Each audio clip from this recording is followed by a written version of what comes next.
வெளிநாட்டுல வேலை. நம்மள பல பேரோட பெரிய கனவு அதுதான். ஒரு நல்ல வாழ்க்கை, குடும்பத்தை நல்லா பாத்துக்கணும்னு தான் போறோம். ஆனா சில சமயம் நாம நினைச்ச மாதிரி இல்லாம, அந்த கனவே ஒரு கெட்ட கனவா மாறிட்டா என்ன பண்றது?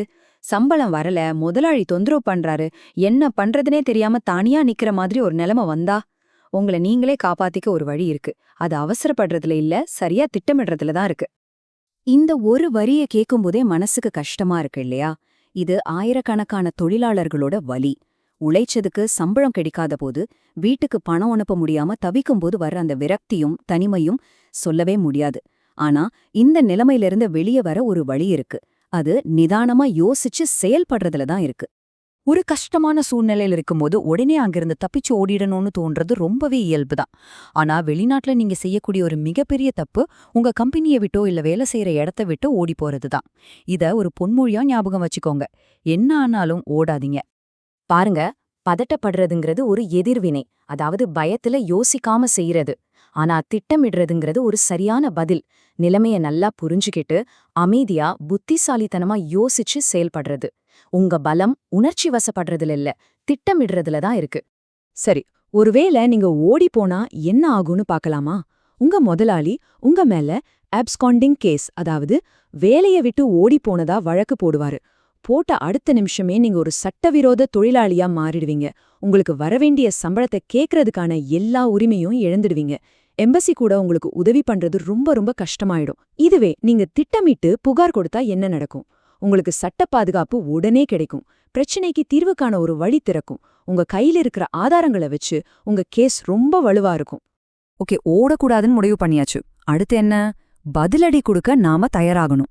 அதுக்கு முதல் மற்றும் மிக முக்கியமான ஸ்டெப் என்னன்னா, உங்க வழக்க வலுப்படுத்த தேவையான ஆதாரங்களை ரொம்ப அமைதியா சேகரிக்கிறது தான். இந்த போராட்டத்துல ஆதாரம்தான் உங்களோட ஒரே ஆயுதம். உங்க வேலை ஒப்பந்தம், சம்பளச்சீட்டு, முதலாளி கூட வாட்ஸ்அப்ல பேசுனதுன்னு எல்லாத்தையும் சேகரிங்க. உங்க வருகை பதிவேட்ட ஒரு போட்டோ எடுத்து வைங்க. இப்போ நான் சொல்ல போறது ரொம்ப ரொம்ப முக்கியமான ஒரு விஷயம். இந்த ஆதாரங்களை எல்லாம் உங்க போன்ல மட்டும் வச்சுக்காதீங்க. அப்பப்போ உங்க வீட்டுக்கோ இல்லனா நம்பிக்கையான ஒரு நண்பருக்கு அனுப்பி வைங்க. இல்லனா கூகுள் டிரைவ் மாதிரி ஆன்லைன்ல சேமிச்சு வைங்க. ஏன்னா ஒருவேளை உங்க போனை புடுங்கிட்டாலும் ஆதாரங்கள் உங்ககிட்ட பத்திரமா இருக்கும்.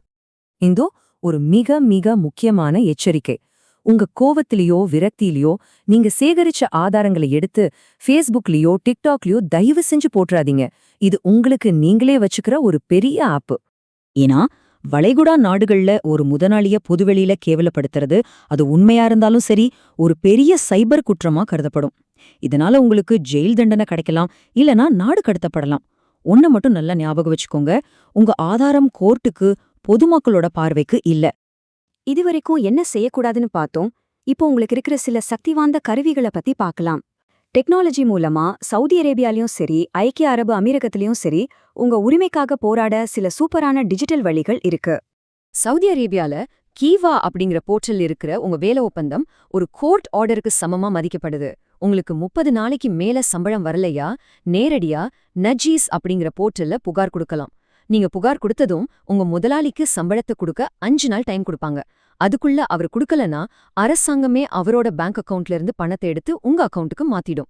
இது உண்மையிலேயே ஒரு புரட்சிகரமான சிஸ்டம். ஐக்கிய அரபு அமீரகம், அதாவது UAEல நீங்க முதல்ல மனிதவள அமைச்சகத்துல, அதாவது மோஹரேல புகார் கொடுக்கணும். அவங்களோட ஆப், வெப்சைட் இல்லனா ஃபோன் மூலியமா கூட பண்ணலாம். முதல்ல அவங்க 2 பேரையும் கூப்பிட்டு பேசி சமரசம் பண்ண பாப்பாங்க. அதுல தீர்வு கிடைக்கலனா கேஸ் லேபர் கோர்ட்டுக்கு போகும். கோர்ட் தீர்ப்புக்கு அப்புறமும் முதலாளி பணம் கொடுக்கலன்னா கம்பெனியோட பேங்க் அக்கவுண்ட்டை முடக்கி பணத்தை எடுத்துடுவாங்க. இந்த டிஜிட்டல் வழிகளெல்லாம் ஒரு பக்கம் இருந்தாலும் ஒன்ன நல்லா ஞாபகம் வச்சுக்கோங்க, நீங்க தனியா இல்ல. உங்களுக்கு உதவ இன்னும் சில பாதுகாப்பு வலைகளும் இருக்கு.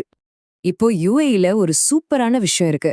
ஒரே கம்பெனியை சேர்ந்த 50 அல்லது அதுக்கும் மேற்பட்ட தொழிலாளர்கள் ஒன்னா சேர்ந்து புகார் கொடுத்தா அந்த கேஸ ஒரு ஸ்பெஷல் வழக்கா எடுத்து விசாரிப்பாங்க. இதனால பிரச்சனைக்கு ரொம்ப சீக்கிரமா தீர்வு கிடைக்கும். இது ஒரு பவர்ஃபுல்லான வழி. இதுல முக்கியமான விஷயம் என்னன்னா, ஒற்றுமையா இருந்தா அது ஒரு பெரிய பலம். முதலாளிங்க ஒவ்வொருத்தரையா மிரட்டி பணி வைக்க முயற்சிப்பாங்க.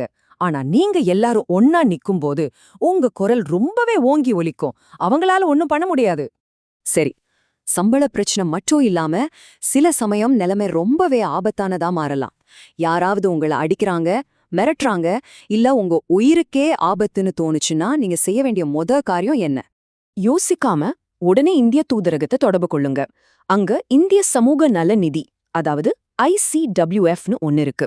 அது ஒரு உயிர்காக்கும் கருவி மாதிரி. அது மூலியமா அவசரமா தங்க இடம், சாப்பாடு, மருத்துவ செலவு, வக்கீலுக்கு கொடுக்க ஆரம்ப கட்டணம், சில அபராதங்களை கட்டி ஜெயில இருந்து வெளியே வர உதவி, ஏன் தகுதியானவங்களுக்கு இந்தியாவுக்கு திரும்பி வர இலவச விமான டிக்கெட்னு பல உதவிகள் கிடைக்கும். இந்த இடத்துல நம்ம வீட்டு பணியாளர்களை பத்தி கண்டிப்பா பேசியே ஆகணும். ஏன்னா அவங்க மத்தவங்கள விட ரொம்ப ஆபத்தான ஒரு சூழ்நிலையில தனியா இருக்காங்க. அவங்களால ஈஸியா வெளியே வரவோ உதவி கேட்கவோ முடியாது. அதனால அவங்க வெளிநாட்டுக்கு கிளம்புறதுக்கு முன்னாடியே எம்பசி, NGOக்களோட எமர்ஜென்சி நம்பர்களை சேவ் பண்ணி வைக்கிறது ஒரு சின்ன டிப்ஸ் இல்ல, அது அவங்களோட உயிர் நாடி. ஓகே, ஒரு நெருக்கடியான நேரத்துல என்ன பண்றதுன்னு குழப்பமா இருந்தா இந்த சிம்பிள் கைட மட்டும் ஞாபகம் வச்சுக்கோங்க. உங்க உயிருக்கு ஆபத்தா? உடனே இந்தியன் எம்பசிக்கு கால் பண்ணுங்க. சவுதியில சம்பளம் வரலையா? நஜஸ் போர்ட்டல பயன்படுத்துங்க. UAEலயா MOHRல புகார் கொடுங்க. பாஸ்போர்ட்டை புடுங்கிட்டாங்களா? அமைதியா ஆதாரத்தை சேகரிச்சு எம்பசிக்கு சொல்லுங்க. தனியாவும் பயமாவும் இருக்கா? மத்த தொழிலாளர்களோட சேர்ந்து குரூப்பா புகார் கொடுங்க. சரி, உங்க உரிமைக்காக போராடி கேஸ்ல ஜெயிச்சிட்டீங்கன்னு வச்சுப்போம். இது ஒரு பெரிய வெற்றி. ஆனா ஒரு நிமிஷம், உங்களை இந்த மோசமான நிலைமைக்கு கொண்டு வந்து விட்ட அந்த ஏஜென்ட் என்ன பண்றது? அவர் இன்னும் எத்தனை பேரை இதே மாதிரி ஏமாத்திக்கிட்டு இருப்பாரோ இல்லையா? அவர் எப்படி சட்டத்துக்கு முன்னாடி கொண்டு வரது? இத பத்தி அடுத்த பகுதியில நம்ம விரிவாக பார்க்கலாம்.